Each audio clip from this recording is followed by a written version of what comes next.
Kiranya Tuhan memberkati kita semua dalam sukacita dan damai sejahtera.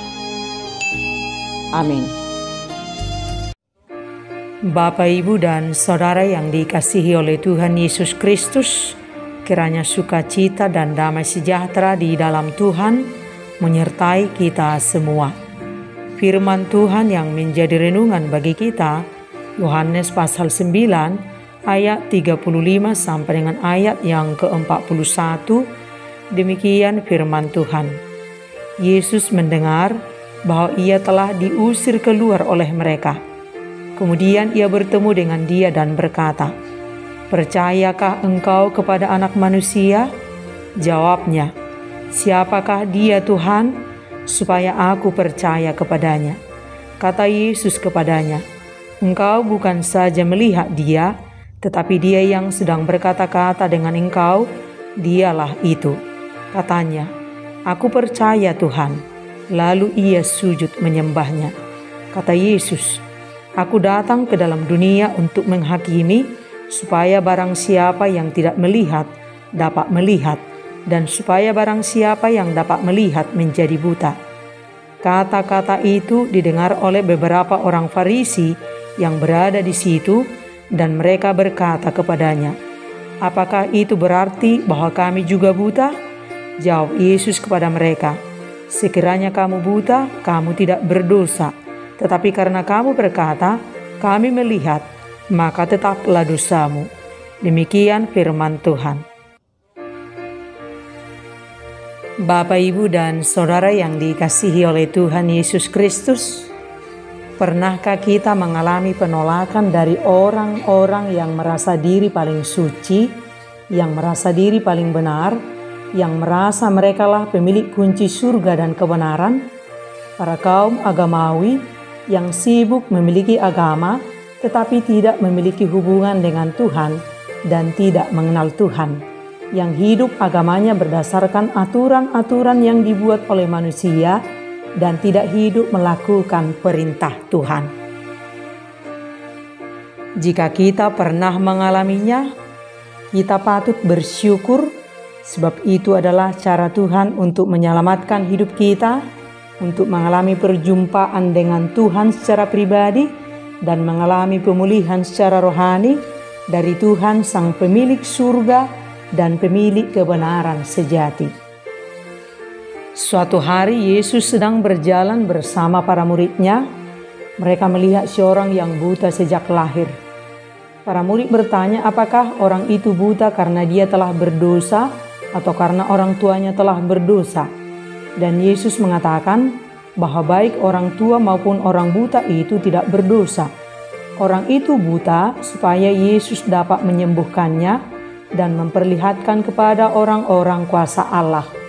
Yesus mengaduk tanah dengan ludahnya, dia mengoleskannya pada mata orang buta itu. Yesus menyuruh orang buta itu membasuh matanya. Segera setelah orang itu membasuh tanah dari matanya, dia dapat melihat. Dan ketika tetangganya melihatnya, mereka tidak yakin tentang dia. Dia memberitahu mereka bahwa Yesus telah menyembuhkannya. Para tetangga membawa orang itu kepada orang-orang Farisi. Orang itu memberitahu orang-orang Farisi bahwa Yesus telah menyembuhkannya. Dan orang-orang Farisi tidak mampu menerima apa yang telah dilakukan oleh Yesus kepada orang buta itu. Dan akhirnya orang-orang Farisi marah dan mengusir orang buta itu. Dan Yesus mendengar bahwa dia diusir dan bertemu kembali dengan orang buta itu. Dan Yesus berkata kepada orang buta itu, "Percayakah engkau kepada Anak Manusia?" Dan dia menjawab, "Siapakah dia Tuhan, supaya aku percaya kepadanya?" Kata Yesus kepadanya, "Engkau bukan saja melihat dia, tetapi dia yang sedang berkata-kata dengan engkau, dialah itu." Dan orang itu menjawab, "Aku percaya Tuhan." Lalu dia sujud menyembahnya. Ada hal yang luar biasa yang dialami oleh orang buta ini. Setelah mengalami mujizat penyembuhan dari Tuhan, matanya menjadi melihat, Dan setelah bertemu dengan Yesus kembali, setelah mengalami pengusiran dari orang-orang Farisi, mata rohaninya juga dibukakan. Bukan hanya fisiknya yang mengalami pemulihan, tetapi juga rohaninya. Dia memproklamirkan iman kepercayaannya kepada Yesus secara penuh dengan berkata, "Aku percaya Tuhan," lalu sujud menyembahnya. Dan ini sangat penting. Adalah baik jika kita mengalami kesembuhan secara jasmani dari Tuhan. Tetapi jauh lebih baik dan lebih penting jika rohani kita juga turut mengalami pemulihan dari kuasa Tuhan. Dan kita perhatikan ini, orang buta itu yang dianggap seorang pendosa, yang mengalami penolakan dari orang-orang Farisi, justru dialah yang diterima oleh Yesus dan dipulihkan secara jasmani dan rohani menjadi utuh di hadapan Tuhan. Jangan takut jika kita mengalami penolakan dari manusia, tetapi takutlah saat Tuhan menolak kita. Sehina apapun dunia menganggap kita, tetaplah cari Tuhan, tetap percaya kepada Tuhan, serahkan hidup kita dipulihkan oleh Tuhan. Boleh saja orang menilai kita sebagai seorang yang tidak layak menerima kasih Tuhan, tetaplah menaruh pengharapan kita kepada Tuhan. Di saat yang tidak kita duga, Tuhan memulihkan hidup kita, dan Tuhan ingin berjumpa dengan kita secara pribadi. Dan sementara orang-orang Farisi yang tahu tentang kitab suci dan yang merasa memiliki kebenaran, secara fisik mereka punya mata yang terbuka, tetapi secara rohani matanya buta, diselubungi oleh dosa karena tidak punya iman. Mereka gagal menerima kebenaran karena kekerasan hati mereka. Dan Yesus berkata kepada orang buta itu, "Aku datang ke dalam dunia untuk menghakimi, supaya siapa saja yang tidak melihat dapat melihat, dan siapa saja yang dapat melihat menjadi buta." Dan kata-kata Yesus ini didengar oleh beberapa orang Farisi, lalu mereka bertanya kepada Yesus, "Apakah kami juga buta?" Jawab Yesus kepada mereka, "Sekiranya kamu buta, kamu tidak berdosa. Tetapi karena sekarang kamu berkata, 'Kami melihat,' maka tetaplah dosamu." Dan ini juga yang sangat penting kita perhatikan, supaya kita selalu introspeksi diri, koreksi diri. Jangan kita merasa sudah layak, sudah pantas, sudah benar, sudah suci, tetapi kita ditolak oleh Tuhan. Sementara yang kita anggap tidak layak, tidak pantas, seorang pendosa, justru orang itulah yang diterima oleh Yesus. Yang kita anggap buta, justru merekalah yang melihat terang Tuhan. Sementara kita yang menganggap bisa melihat, tetapi kita buta secara rohani. Dan kita ingat, tanpa Kristus kita tidak pernah layak, kita tidak pernah pantas.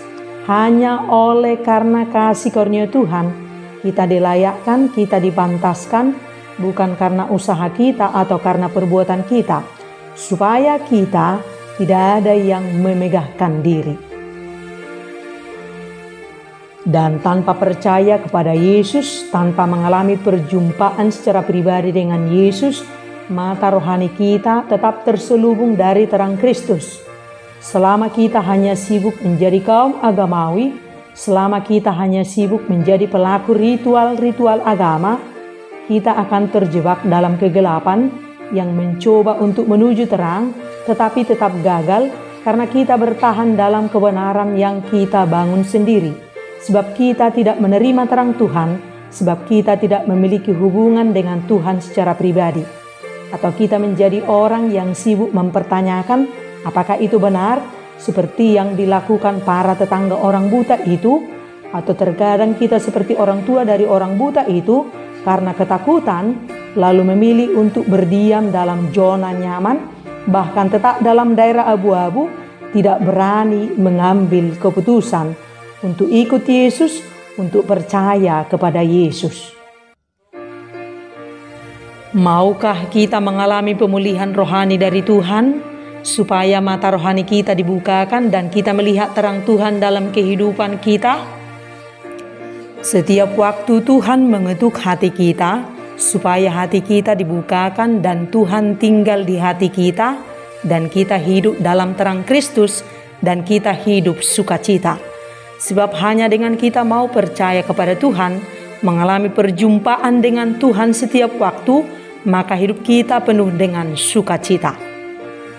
Mari kita selalu memohon kepada Tuhan, supaya Tuhan membuka selaput penutup mata rohani kita, supaya kita sama seperti orang buta itu yang percaya kepada Tuhan dan menerima terang Kristus. Kita harus aktif meresponi iman kita dengan mau melakukan apa yang Tuhan mau kita lakukan dan tidak melakukan apa yang Tuhan tidak mau kita lakukan. Kita harus selalu mau dituntun oleh Roh Kudus untuk membasuh dosa-dosa kita ke air yang hidup, yaitu Yesus sendiri, dan itu harus kita lakukan setiap waktu. Dan sudah waktunya bagi kita untuk berkomitmen dengan konsisten untuk percaya sepenuhnya kepada Tuhan, mengalami perjumpaan secara pribadi dengan Tuhan setiap waktu.